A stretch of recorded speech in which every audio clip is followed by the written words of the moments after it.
Well, hello and welcome to Glitch Cube, we're a gaming podcast, and each week we take a deeper look into the art of video games. As always, I'm Christian. And I'm Chris. And thank you guys so much for joining us once again as we dive further into Spooky Month, and we're going to bring you some early morning vibes here. We're going to bring in the talk radio chat. No, I'm just kidding. We're going to be talking about some more horror games that we've been playing throughout this month, and then also bringing up some horror movies for everyone that is interested in horror genre. There's been actually quite a few really good horror movies that are out there right now, and a lot to bring in the spooky season just right. So yeah, I don't know. I'm loving this. It's just been a lot of fun. We got a couple more weeks of spooky month, so it's just an excuse to dive further into the world of horror, which is something that we both very much enjoy. A little too much, I would say, probably. But there's so much good out there. Yeah. It's tough to pick, really. And there's so many different types of horror movies. You know, if you want to go for your goofy, it's out there. You want your suspenseful, you want your supernatural, just the mindfuck kind of movies. Everything's there, which is great. And then with how many games are coming out now, they're following that same trend where they're able to discuss a lot of different things and show horror in very interesting ways. Whether it's going back to nostalgic roots or bringing in something that's very narrative based, right? Telling something very personal to somebody where it feels like you're just having a conversation with the creator, right? Where it's dealing with like a depression or something like that. But it's all there, which is pretty amazing stuff, honestly. So why don't I jump off with one that I played during Next Fest, actually. It's one that I didn't talk about last time, but it's called The Third Shift. So The Third Shift is a really interesting game, and the description for it, whenever you check it out on Steam, is very, very simple. It just says a Game Boy style first, second, third person horror adventure. That's it. It doesn't really dive into what it's about at all. But what's amazing is the way that the game is actually presented to the player themselves. It's very much Game Boy aesthetic. I mean, even the screen itself looks like a Game Boy. You can make it so that looks like you're playing on an actual handheld console and change up the look of the frame itself, right? So you have your arrows, your A, your B, all that good stuff. And they even have the purple transparent case, which I think is super cool. I know that's Game Boy Color, but this is more Game Boy Classic, right? But the way that the camera works in this one is very bizarre. So the basic premise of this game is that you are a new security guard at a museum. And in the museum, they are doing basically the Bodies exhibit. Have you ever seen the Bodies exhibit in real life? No, I don't think so. No? Oh man, you would love it. It was one of the most fascinating exhibits I've ever been to, because it portrays the human body in every single aspect of it. Oh, I've seen pictures of this, though. Yeah, I went to one, and one of the most, I think there's a couple of areas that were really, interesting and a little hard to look at, but they had, a horse that was sliced up, right, in, little sections and encased in glass. And whenever you looked at it from the side, it just looked like glass panes, that you couldn't see into it. But you look at it from an angle and you start seeing the entirety of the horse, the inside and everything is very interesting. And then they had the human body, but it was just the nerves of the human body, or the veins, I mean. So it was just perfectly standing, perfectly how the body would be, but it had all the veins in the places that they should be, and they were actual real human veins. So there was a lot of controversy about this exhibit, right? Because we're putting the human body up for show, and obviously they had cut up quite a few human bodies to create this exhibit, right? So in this museum, as you're playing, you meet up with an old security guard, and he tells you that he's a little too old to walk around, but it's your job to now peruse the halls of the museum to make sure that no one is getting in, because the exhibit is a little controversial and people in the town don't like having it there, right? So the way that this camera flips back and forth is really bizarre. Whenever you end up walking around like the halls, for the most part, you're looking at it from the angle of the cameras, right? So you are looking at it as if you are the old man watching the young worker go through the hallways. And then there are moments in which you are in full control and you can see it from, it's like you doing it. You're not looking at it from a camera. So that would be more of like, I guess, third person, but even further third person. It's weird, right? And then whenever combat or you're at, like, you run into the bads, or then it goes into more of a first person where they're coming right at you. There's even aspects of point and click in this game, right? Where you're looking at a wall and then you're just going to have to like move your cursor around and click around so that you can find keys and fuse boxes and all that good stuff. Well, while you're walking through the exhibit, you happen to hear a big noise and you go to one room that has 5 enclosures, and each one has different stages of man, right? But what, like, different ages of men, where it's a child, an adolescent, an old man, but one of them is missing. The glass is broken. And your character actually comments, like, at first the old man is like, oh, it's this one lady from the town. She finally did it. But then your character comments, well, the glass was broken from the inside. How could she have done that? And the old man kind of just brushes it off like, don't worry about it. Like, you just need to go find her and get the exhibit back. So you make your way through some other hallways and you find your way into like a storage room. And that's whenever you first encounter your big scare, where the exhibit actually comes out from behind a box and it's just like muscle. And it just kind of like comes out at you, right? And it's very like old school Game Boy graphics. So it's kind of cartoony, but it's still very disturbing in its own way. And the visuals of this one just progressively get weirder and weirder and more disturbing. But probably my favorite thing about this is there's posters up for this exhibit, right? And one of them says coming soon, Legion. Right. And for people, like, I don't know, like, to me instantly, I was like, oh God, they're making a humongous just chunk of human beings, right? And you happen to walk past the Legion exhibit, but there's big walls up in place and it says under construction or coming soon. And if you get close enough, you can see above the walls, you see just limbs hanging out from above the walls. And there's a bunch. So, like, it could be that the entire thing is just filled with bodies. So there's a lot of really interesting, like, scares here. There's a lot of interesting things to look at as far as the scenery. You know, you'll walk through one hallway once, and then the next time you walk through it, something has changed, something has moved, an exhibit is missing, that kind of stuff. So I just played the demo, and it's a pretty long demo. It's about like an hour long, and it was very, very intriguing. There's a lot to this, and that just the graphics, I feel, really add to the spook factor of this title. It is very, very cool. It looks really cool. Yeah. I really like how this looks. Yeah, the aesthetics were very interesting, and I think that's what kind of kept it where it wasn't too scary. But it was uncomfortable, right?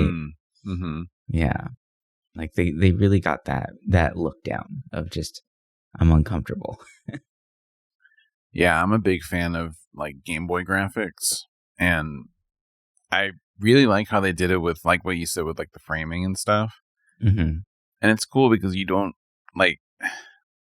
There's not much horror out there with that kind of look, so it's cool seeing this. Like it does look kind of like unsettling, in a weird way. Yeah, the fact that they were able to use the same level of, bits that Game Boy games had from the past to make this very uncomfortable, unsettling imagery is very interesting. And same color patterns too, right? Like mm-hmm. They didn't go too crazy with it. They didn't like bring in every color you possibly could and shading and all that. No, like they're using what Game Boy games would have looked like in the past, and Yeah, it's very bizarre, but definitely worth a check out. Like that. I'll have to keep an eye on it when it comes out. Yeah, I could see you really enjoying this one. Yeah. With the demos, it's like there was so many good like horror games coming out soon, right? Like I was noticing that like I know like right now Steam has like a indie horror showcase, and I didn't play enough of them to really like talk about them, but some that really stuck out with like the, I don't know, 15, 20 minutes that I played. Heartworm was cool.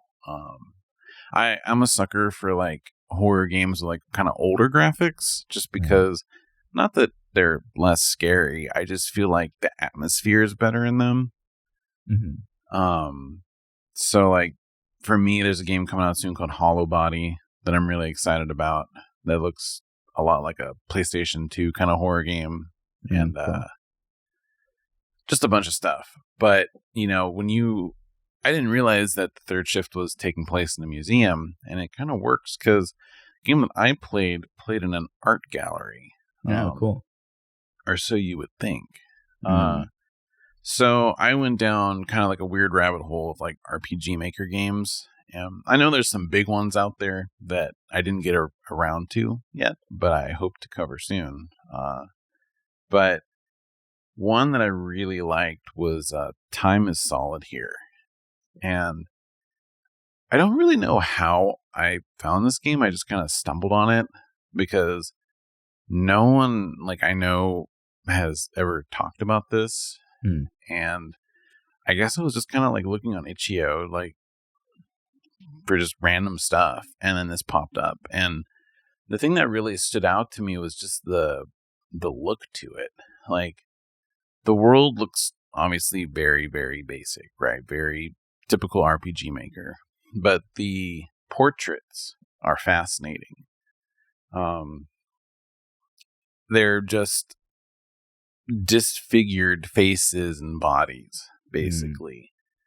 And so you show up in this like art gallery, and your character looks kind of weird himself. Like he's kind of like faceless, but as you go through this gallery, there's this weird floating head in the hallway, and he's called Charon or Charon, Karen. Yeah. Karen, yeah.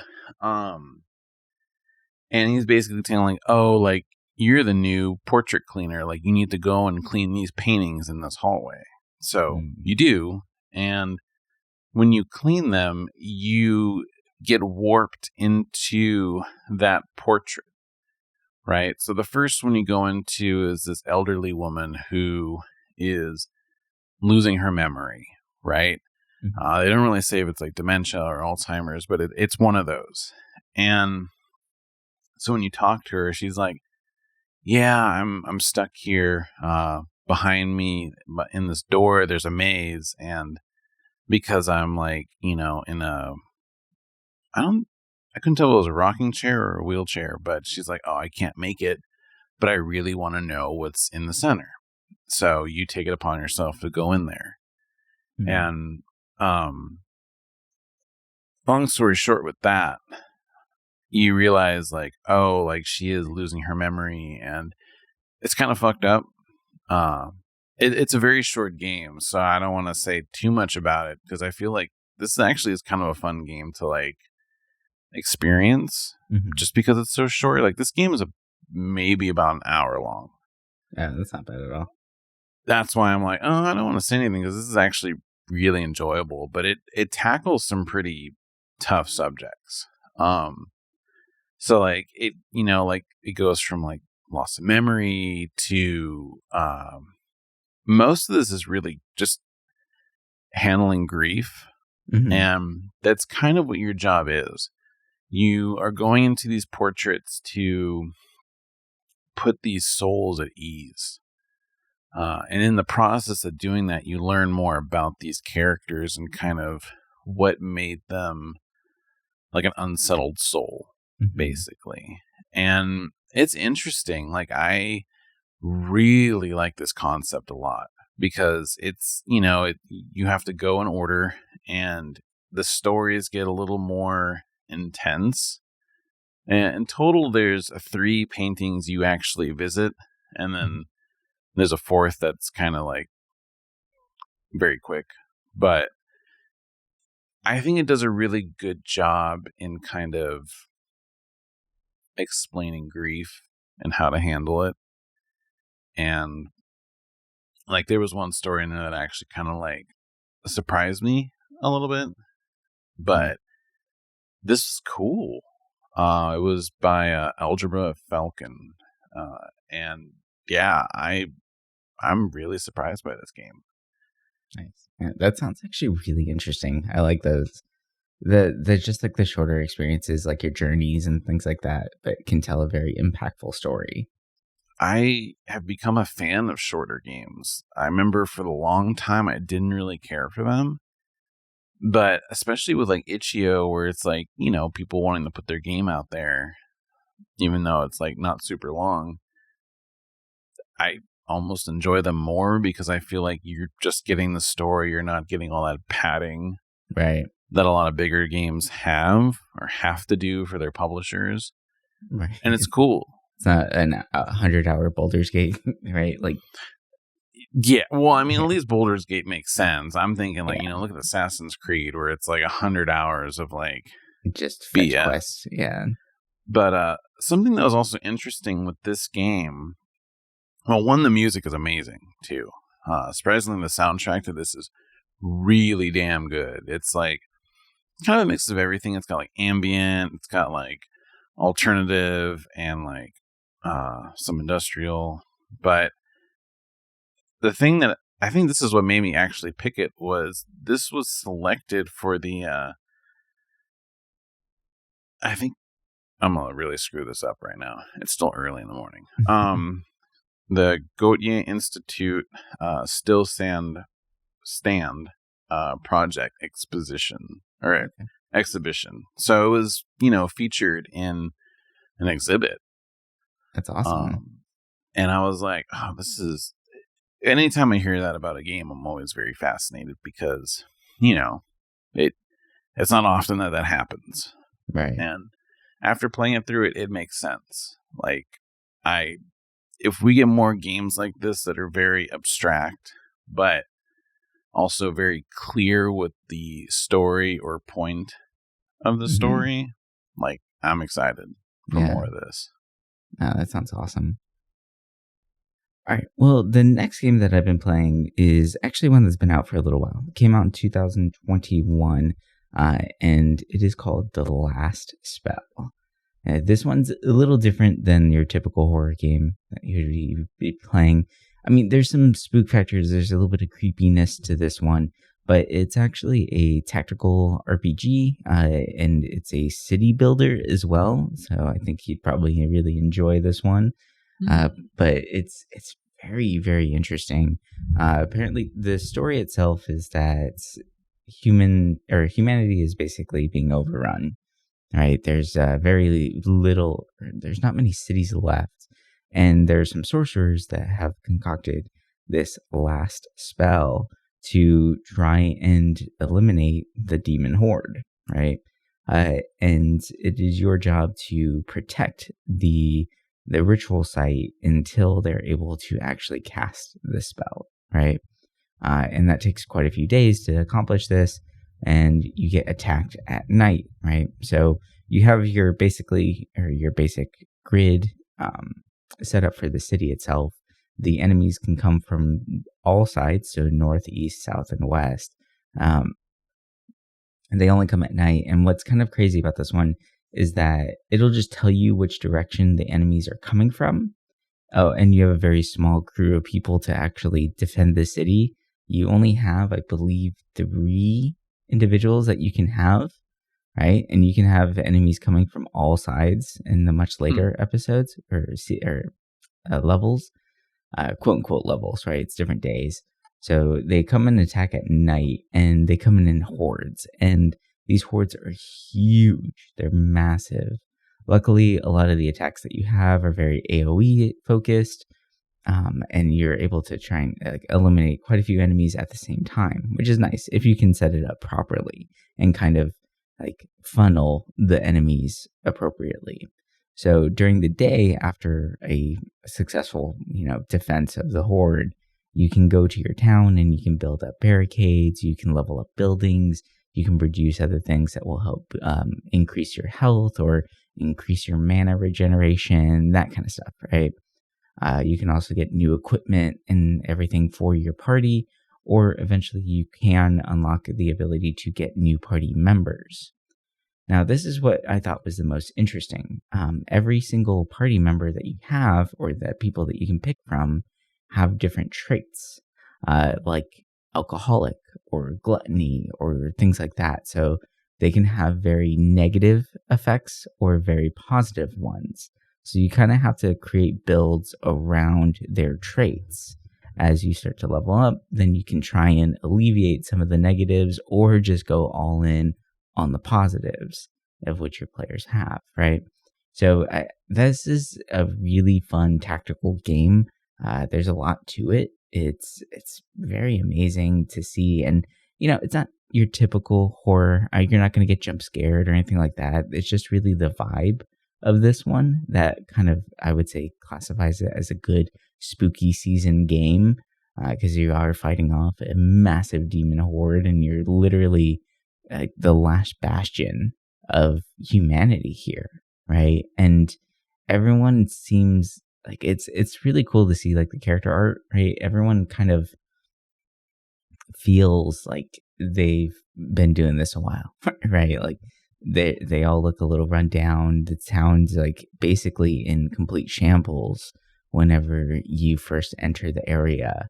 So it's a really, really cool game. I think you would really dig this one, especially for the city building element of it all, because it is a lot of fun. There's a lot of pre-planning that has to happen, and the game can get insane with the size of the hordes.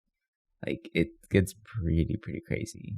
I think the first day you're fighting like 100 people right off the bat, right? And it just gets progressively worse and worse, or like crazier and crazier. But yeah, and actually, they made a board game out of the last spell too, so I'm really excited to check that one out. It looks a lot of fun, actually. So yeah, this is a cool little game. I love the aesthetic of it. I love the gameplay style. I mean, who doesn't like a good tactical RPG, right? So there's a lot of really cool things for this one. I remember seeing pictures of this game and it kind of like not freaking me out, but I would like see like just so much on the screen that I was like, uh-oh. Like, I felt like I would get overwhelmed, but the more I like kind of watch videos on it, it seems interesting. Like, I don't know. It does have that sense of being overwhelmed, especially the first, like in the beginning of it, seeing how many there are. But then whenever you start seeing what spells you have, how many actions you have, it is very well balanced in that sense. And you, like, with how much you can do per turn, you kind of need that many enemies just to keep the pressure on. That, and it really does add into the fact that the entire world is completely overrun. And if this is the one and only thing that can save humanity, it makes sense that every demon in the world is coming and converging on this one point. And you really start to feel that after a while. So it's great, man. Yeah, I think you would really dig this one. I'll have to check it out. I've been in the mood for a strategy game. Yeah, there's a lot of strategy to this one. That's for damn, I'm sure.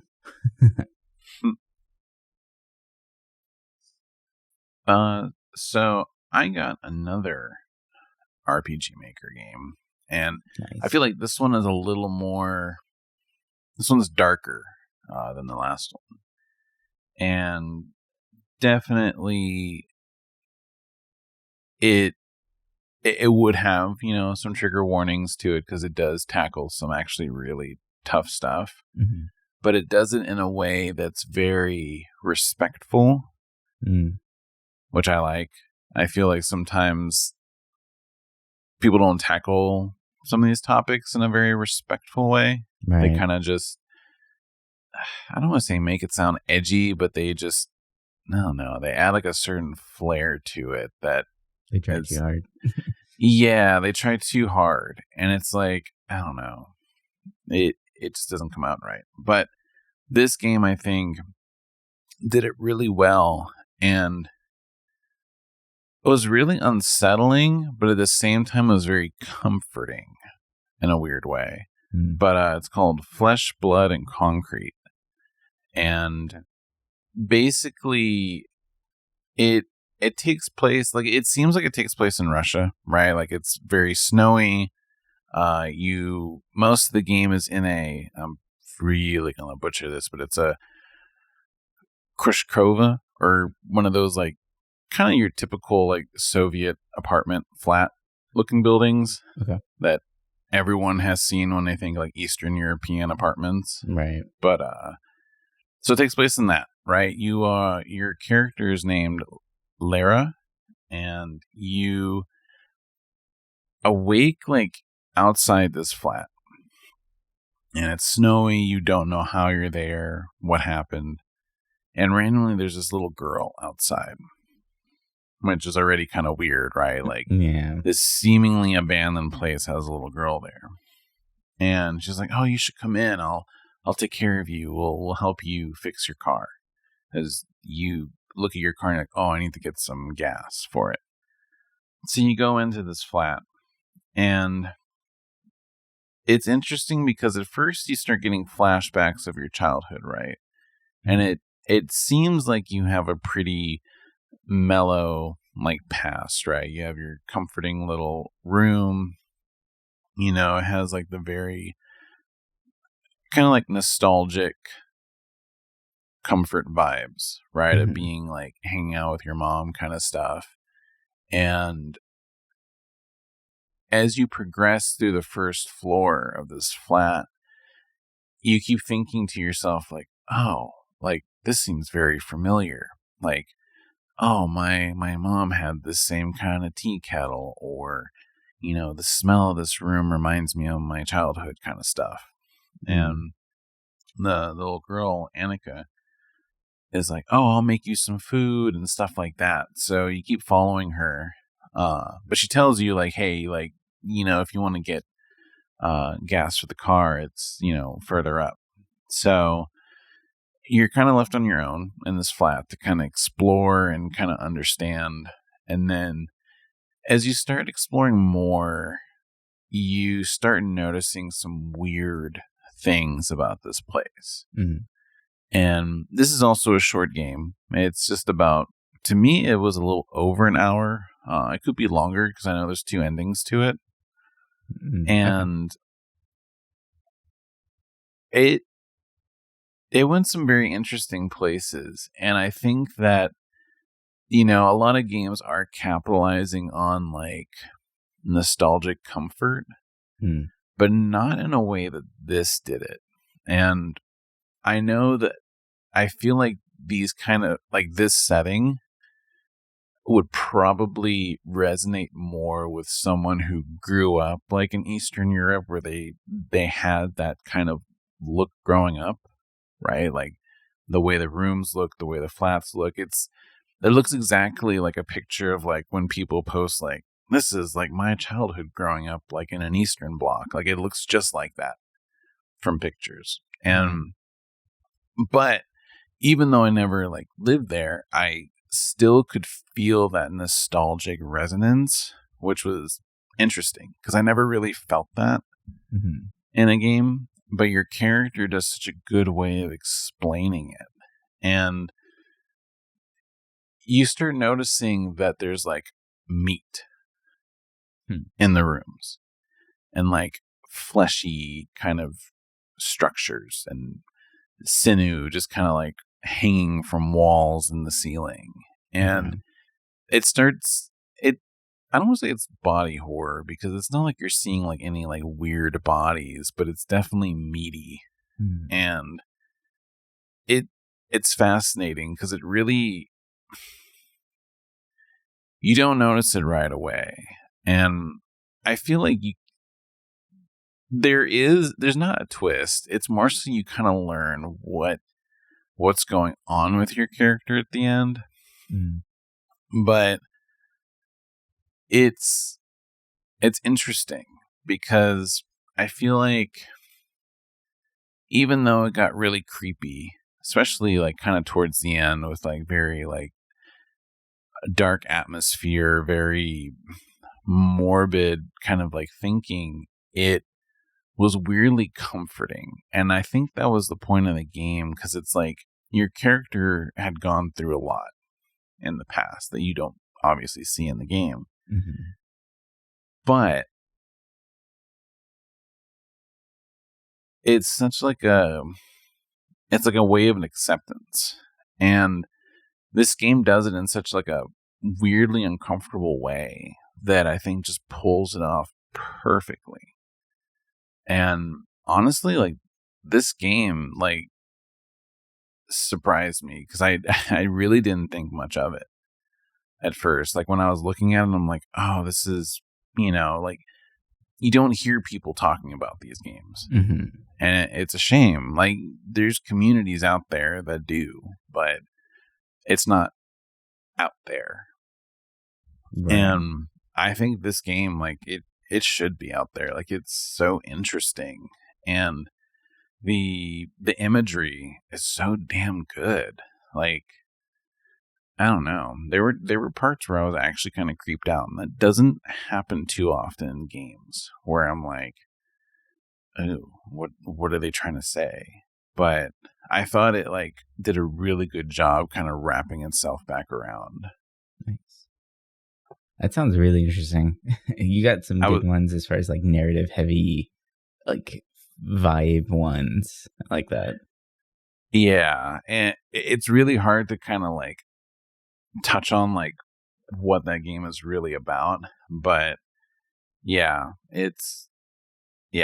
I'm very happy with my picks when it comes to that. Nice. Well, we're gonna switch gears here real quick. We're actually gonna be shifting over to some movies real fast, some good movie recommendations, some stuff that we watched recently. We're not gonna go too heavy into the plot of the movies because I don't want to spoil it. Most of these are very like you need that surprise of what's actually happening to actually appreciate this stuff. But one of them that I just watched it yesterday actually, which is I thought it was a great movie, and I'm one of those people that even if the ending of the movie wasn't really what you expected, or it kind of leaves a lot of questions, or it just kind of ruins the whole vibe of everything before it, I can just forget the ending. I'll pick a different ending that makes more sense to me, right? like I can see a perfect spot in which this movie ends, and it's fantastic. And it did do a fade to black at that moment, and I thought it was going to end there, but then they continued the scenes, and I was like, oh, well, that kind of just ruined it for me. But anyway, it's Infinity Pool. It's the Brandon Cronenberg movie, and if Cronenberg sounds familiar to any of you horror fans out there, he is the son of David Cronenberg, and gosh, like his films are the epitome of body horror in the 80s and 90s, right? Like you think about Videodrome, you think about like Scanners. Like I love Scanners, and it's just very bizarre, very grotesque, very uncomfortable to look at. And his son has taken that torch and brought it into modern day times, right? Like obviously his father is still making films. He did just release a film in 2022, but his son knows modern audience, right? Like, and they are just the right amount of disturbing to make it where you kind of get captivated and you can't look away from the screen. But the basic premise of this film is kind of leading into it, and you know, it's not going to give away much of anything, is that you have a couple. One is a writer, and he wrote a book about a year ago, and it's been 6 years since he wrote his book, and it wasn't popular. It didn't get a lot of readers. So he decides to go to this resort on this very secluded island with his wife at the time. Yeah. And they are, like, he's just looking for inspiration, right? He's trying to figure out what kind of book he can do next. So, like, he's going through a really big identity crisis of what is he? Is he a writer? Was it just a fluke, right? And obviously it wasn't a successful fluke. And maybe he chose the wrong path. So from there, they're just kind of experiencing the resort. He's very cynical in the beginning. You can tell that he's kind of over being around people. He's over life in general, it feels like. But then things start to change once they meet up with another couple at the resort. And they start unraveling the secrets of this island and what's actually going on here behind the scenes at the resort. It is a very fantastic film. I really did enjoy the imagery quite a bit. Even though it can get a little graphic, there is a big disclaimer warning that I want to give to people out there, is that this movie is very, very graphic. The version that you can watch on Hulu right now is actually not the version that was released in theaters, because it is too much. It's basically X-rated at some points. Yeah, it gets to be a lot, but I'm not surprised with it being a Cronenberg, and it has to be a lot to deal with, and it has to make you feel just a little bit uncomfortable in order to be a proper Cronenberg film. But yeah, this one's great. It's a wonderful film. There's a lot of really interesting visual cues, a lot of things that you want to kind of keep up with, and just look at the surroundings and look at the people and just catch all those little tiny details to really piece the story completely together. And I love movies like that. I love it when there's those little cues, the little visual cues throughout the entire thing. It's great. Yeah, I need to. I got most way through it, Mm-hmm. and I was liking what I saw. Like, I feel like I remember when it came out. I feel like it got very mixed reviews from people, and how you were saying, like, in the theater, it was like the cut version, Mm-hmm. and I'm wondering, like, What if they release the full thing? Yeah. What if they release the full thing? Would people's opinions change about it? I mean, I feel like moviegoers get shocked a little too easy with some things, so like Yeah. maybe it's for the best. I feel like that would have Uh, been a film people would have walked out on yeah, if they released the full version of it. So yeah. Some people can't handle some of the stuff that's shown in this movie very well. yeah, So it's like, there's a lot of bodily fluids, that kind of stuff. It's really awkward in some parts, but if you it is. can, but it's not done. Like, I feel like it wasn't done distastefully, Yeah, if that makes sense. Like, it still fits the overall like artistic vibe that is going for, and even probably the most grotesque graphic scene was done in a way that is very artistic and interesting to look at, right? So it's kind of hard to. It's like art. It's just like looking at a performance art piece. Sometimes they're really uncomfortable. Sometimes they're really graphic, and that's exactly what this is. yeah. I like the idea behind it. Like, the atmosphere kind of worked perfectly. Mm-hmm. Yeah, yeah. And this one definitely just keeps escalating and getting worse and worse and crazier and crazier.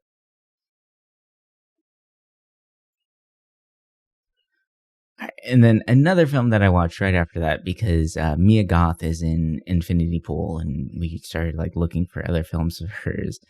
We found Pearl, actually, and didn't know. We got like kind of looked at it. We're like, oh, this looks cool. And then we found X and realized that this is now like a trilogy that A24 is putting together. We're like, oh, that's fascinating. So let's watch Pearl. And man, Pearl is such a good movie. It's so bright and colorful, and it looks like Wizard of Ozzy, and it's so weird. but then it gets dark real quick, and you can tell that there's a secret that's being held behind, and it just keeps progressing worse and worse. So Pearl is a little farm girl, and her biggest dream is to become a star. She wants to be in the movies. She wants to be a dancer. That's all she wants in life. But her mom is very protective of her and says that she cannot leave the farm. And at first, it just seems like she's just an overbearing mother. But then some things start kind of happening, and the mother gives a little bit of a cue of, this is the reason why I don't let you off the farm. People cannot know who you are, right? That kind of stuff.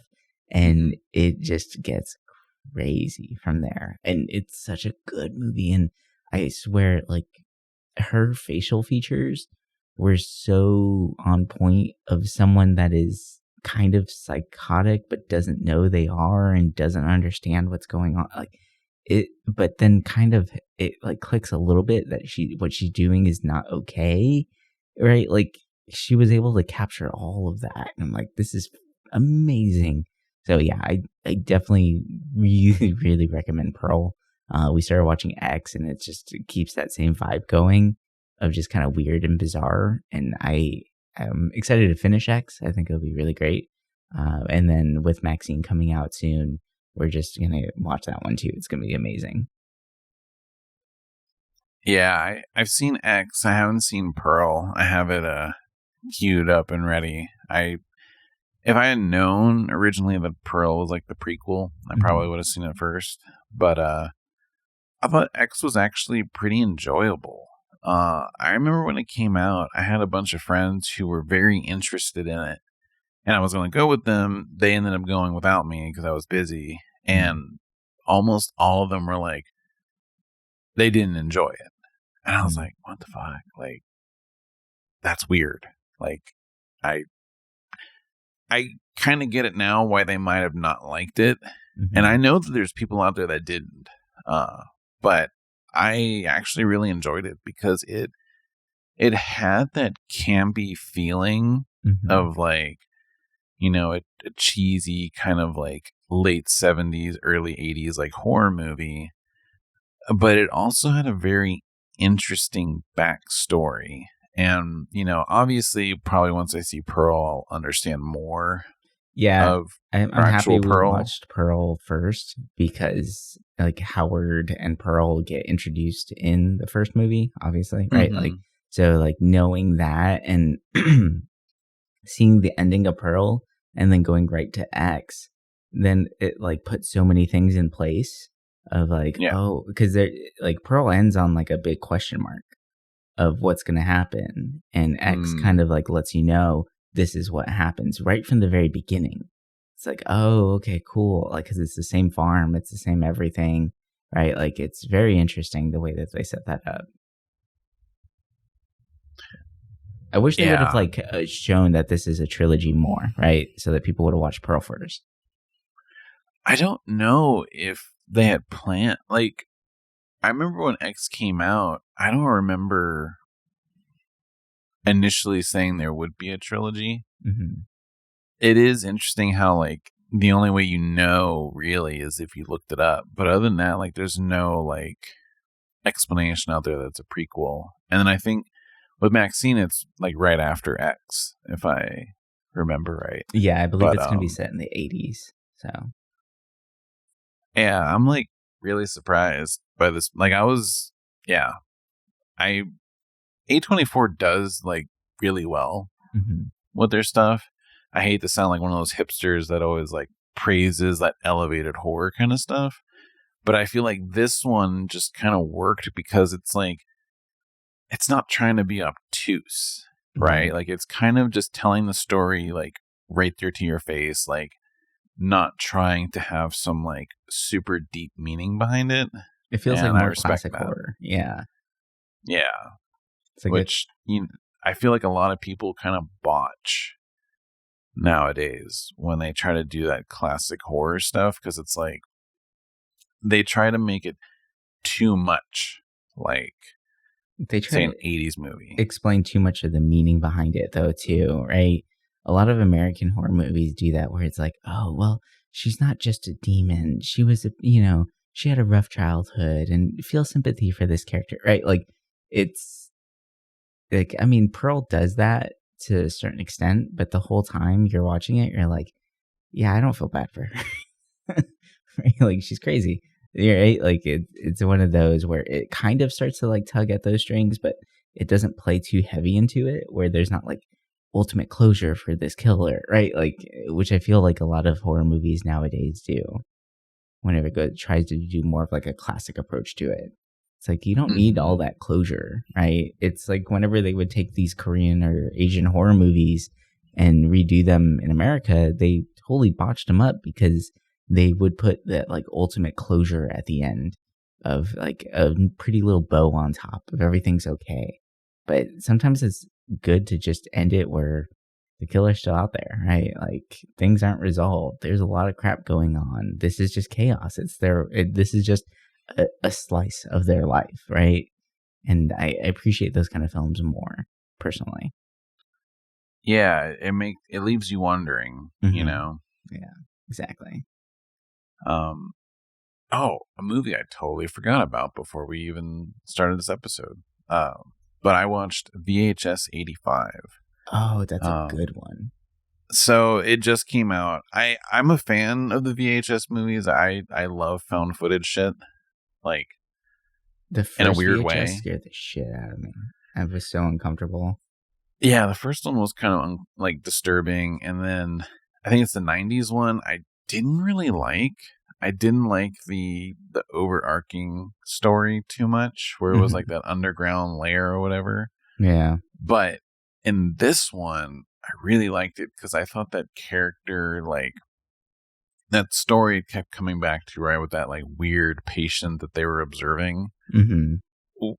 It was interesting. I liked it. Like, I feel like the stories in this one were actually kind of cool. Like, I liked the water that prevented death kind of thing, and the story with like the underground, like, it was like the news reporters and the building collapsed. Like, that little segment was really cool. Like, I surprisingly enjoyed it more than I thought. And I also really like short horror stories, like the ABCs of Death and stuff like that, because it's just like short, nice little shock, and then it's over. Yeah, I forgot I had Shudder still because I accidentally like paid for, like, I was given like a free, like, I don't know, like couple months, and then I had totally forgotten about it, and for some reason auto renewed for a year. So I was like, oh, I should really, make use of this. So I just been like binging movies on it. So I watched that, and then I watched The Bone Woman, Husera. That's a great one. Yeah. And that one surprised me. I have to be careful watching, like, when it comes to like maternity stuff. Like, my wife gets kind of like uncomfortable after having a kid. That's understandable. Yeah. So like, she was very like, I don't know if I want to watch this. Like, is it going to be too disturbing? And I mean, there were times where it was like a little uncomfortable.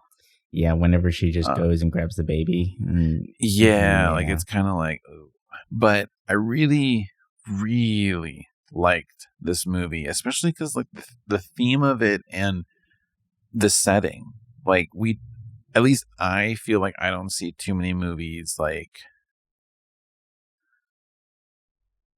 that. Honestly, like, I thought it really kind of captured everything so well, and like, it, in a weird way, I almost hated all the characters because to me they were just kind of like, they didn't react accordingly. Yeah, they were all very like, they all misunderstood everything. Even the main character, I was kind of like, she made some, like, I feel like to me she made some really stupid decisions, but I think the husband got to me the most.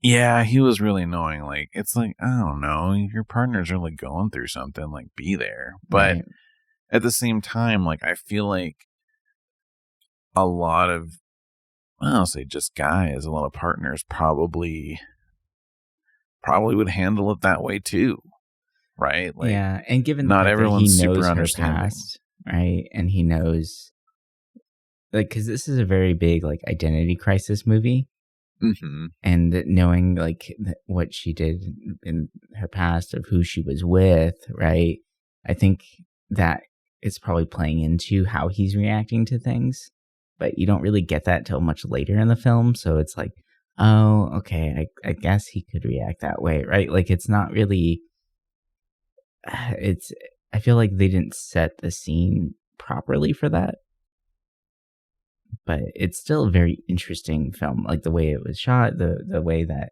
like, it dealt with a very real issue, right? A lot of parents go through this.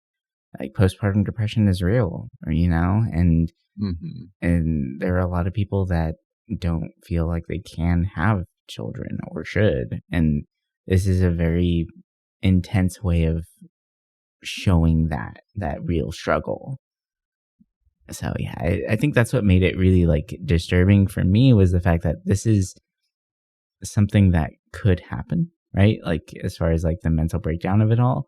Luckily, Yeah. I feel like it didn't escalate in a way that was uncomfortable to watch, right? Like, Yeah, there were definitely times where it was kind of building up mm-hmm, where it could be. And as someone who I can handle most kind of like situations depicted in a movie, mm-hmm, the one thing that gets to me, and if I want to keep myself up at night, is any kind of like home invasion or like any kind of idea that something got in the house. mm-hmm. Like, that freaks me out. Like, I remember there was a time, I don't know why I tortured myself like this, but I got really into like ring light videos, or not ring light, but like ring videos. Yeah.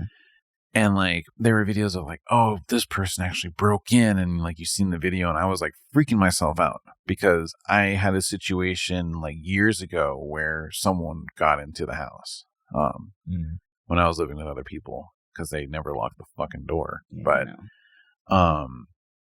so it's always been kind of a fear of mine. But so, certain parts in this movie where she thought something was there, I was like, oh God, like I was actually disturbed. But I was very surprised by this movie. And I remember, I think you were the one that told me about it. And then I looked it up, and like, I think it's like one of the highest rated horror films of the year so far. Oh, yeah, that makes sense. It's very, so I was like, I need to see it. It's a very intense movie. So I would say it's just a good movie, not just a good horror movie. Yeah, I think if someone can really like look at it and kind of understand it, like how you were saying with like postpartum and stuff, like I think it has a much deeper underlying story to it than what's there, which is cool. All right, well, I think that's going to do it for us this week. Hope you guys have enjoyed our little dive into not just horror games this time, but some horror movie recommendations as well. If there's any good horror games out there that you guys are playing, or any good horror movies that you're watching, let us know. We'll love to check them out. We're obviously obsessed with them, even past spooky season. We watch them all year round. And we play this stuff way too much. But yeah. Anyway, we'll talk to you guys next week with our final segment of Spooky Month. But until then, bye for now.